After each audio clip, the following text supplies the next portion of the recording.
So hi and welcome back to our beautiful platform of Wizard Study part number 7 exercise 5.2 differentiation. आज हम करने वाले हैं question number 3, 6 और 8। अब आप कहेंगे क्वेश्चन नंबर 3 के बाद 4, 5 कहाँ पे है? तो 4, 5 और 1, 2 एंड क्वेश्चन नंबर 7 ये हम पहली क्लास में पार्ट नंबर 6 में पाँचों के 5 क्वेश्चन देख लिए थे। ठीक है, आज हम करेंगे 3rd, 6th एंड 8th। उसके बाद जो क्वेश्चन नंबर 7 है, ठीक है, उस क्वेश्चन को हम अकेले सेपरेट लेक्चर में कराएंगे क्योंकि वो क्वेश्चन काफ़ी ज़्यादा इंपॉर्टेंट है, बहुत बार आया है और काफ़ी ज़्यादा लेंदी क्वेश्चन है, तो उसको अच्छे से सेपरेट लेक्चर में देखेंगे। आज क्वेश्चन नंबर 3, 6 और 8 को देखते हैं। ठीक है, तो पार्ट नंबर 6 में आपको एक चीज़ बताई थी, क्या? #PFA रूल क्या होता है आपको अच्छे से पता होना चाहिए। पावर, फंक्शन और एंगल पहले की, यानी कि पहले पावर को डिफरेंशिएट करना है, फिर फंक्शन को डिफरेंशिएट करना है और देन फिर एंगल को डिफरेंशिएट करना है। ठीक है, चलिए क्वेश्चन नंबर 3 पे आते हैं। ठीक है, 3 को देखते हैं। क्या है? sin AX + B गिवन है। ठीक है, मान लेते हैं ऐसे क्वेश्चंस को, क्या मान लेते हैं? Let y = sin AX + B। मान लेते हैं y = sin AX + B given है। डिफरेंशिएट करेंगे किसके रिस्पेक्ट में? With respect to x। Differentiate with respect to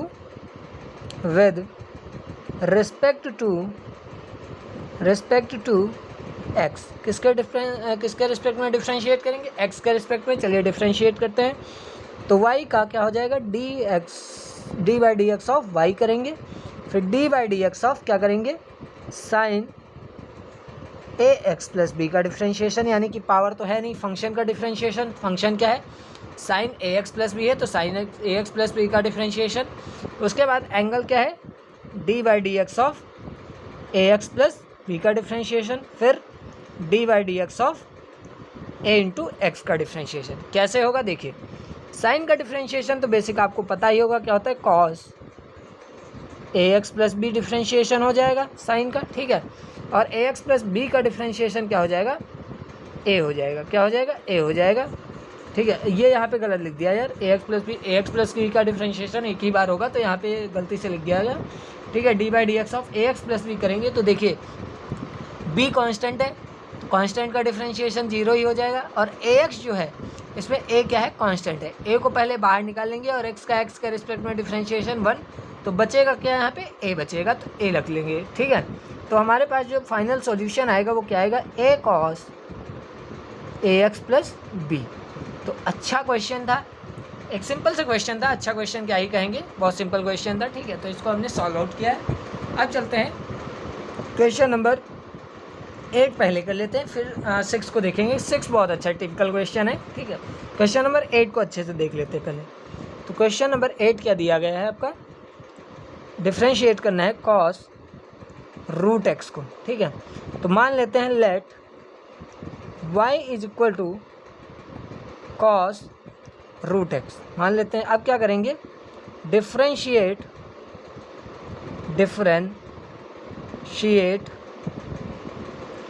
y with respect to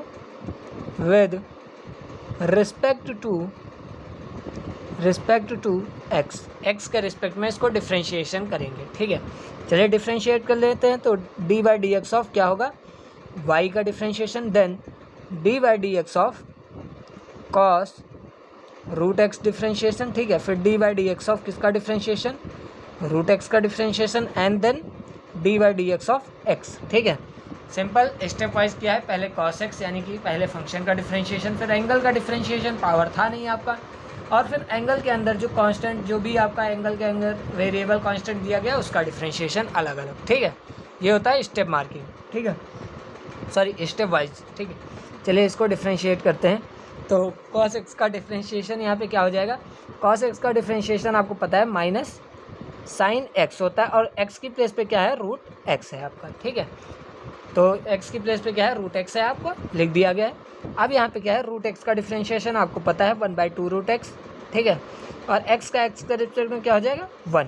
तो यहाँ पे जब सॉल्व कर लेंगे तो -1/2 √x sin √x, ये आपका सॉल्यूशन हो जाएगा। और प्लीज़ यहाँ पे √x को √x से कैंसिल मत करिएगा, यहाँ पे आपको रीज़न भी पता होना चाहिए, क्योंकि ये वाला रूट एक्स साइन के एंगल में दिया गया और ये रूट एक्स आपका एज यूजुअल जनरल क्वेश्चन के अंदर दिया गया है, ठीक है।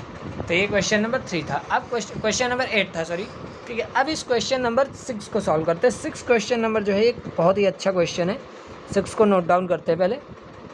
क्या है? Cos x to the power 3 sine x to the power 5। अब यहाँ पे पता है कुछ लोग क्या कहेंगे कि ये क्वेश्चन ऐसे दिया गया है, cos cube x into sine to the power 5x। ऐसे नहीं दिया गया, ये क्वेश्चन ही दिया गया है कि कॉस के एंगल में x है उसकी पावर 3 है और साइन के एंगल में 5 है, साइन के एंगल में x है सॉरी उसकी पावर 5 है। अब इसको अलग अलग डिफ्रेंशिएट करना है आपको।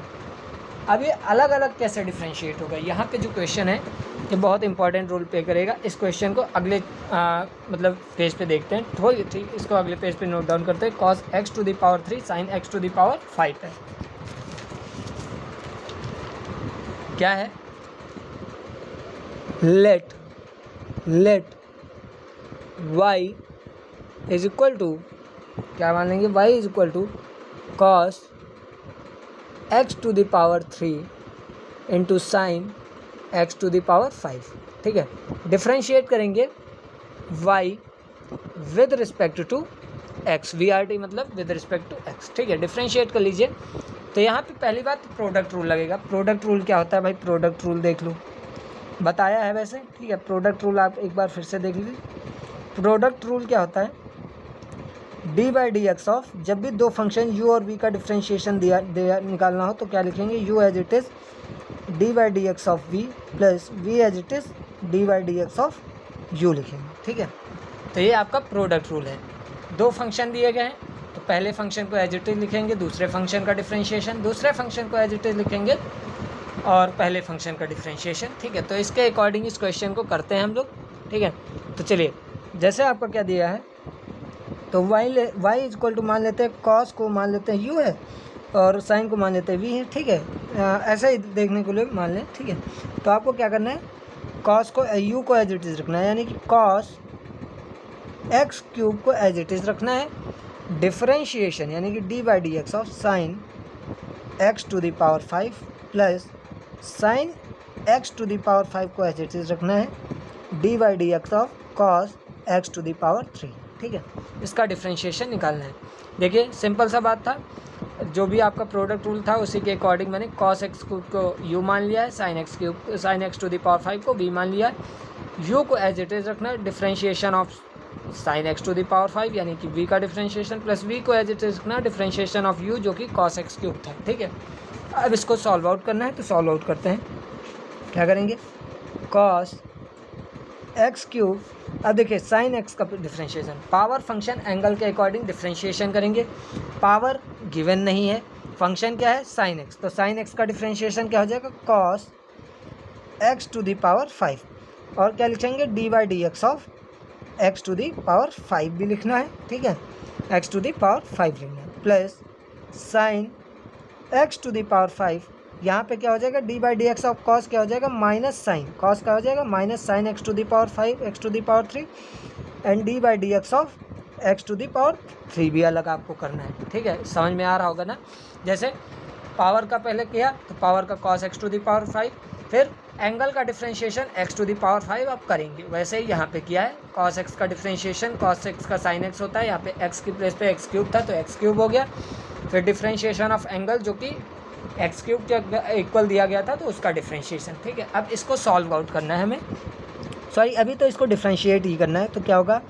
कॉस एक्स क्यूब, यहाँ पे क्या हो जाएगा? Cos x to the power 5 यहाँ पे आ रहा है, अच्छा साइन का गया था, ठीक है कोई प्रॉब्लम नहीं। Cos x to the power 5 और ये क्या होगा? एक्स टू द पावर 5 का डिफ्रेंशिएशन क्या हो जाएगा हमारा?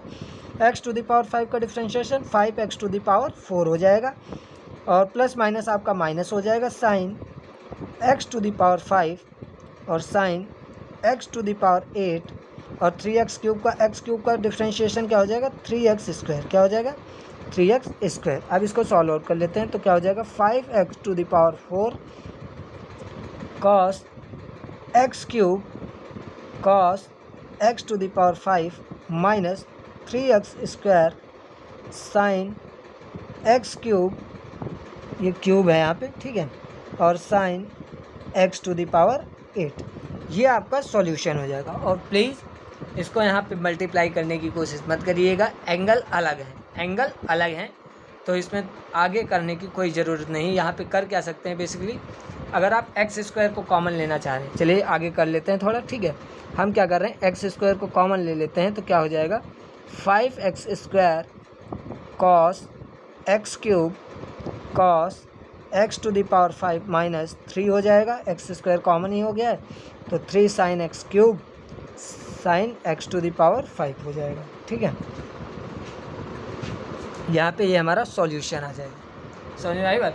तो आप यहीं पे करके छोड़ दीजिएगा, इसमें कोई प्रॉब्लम नहीं है। तो क्वेश्चन नंबर आज हमने क्या क्या किया है, क्वेश्चन नंबर 3, 6 और 8 को किया है, ठीक है, अच्छे से। अब क्वेश्चन नंबर जो 7 है उसको हम इस सेपरेट वीडियो में सॉल्व आउट करने की कोशिश करेंगे, सेपरेट वीडियो में देखेंगे। और ये पार्ट 7 हमारा कैसा लगा आपको ज़रूर फीडबैक में बताइएगा। मिलते हैं अगले लेक्चर में, तब तक के लिए अपना ध्यान रखिएगा। जय श्री राम, राधे राधे।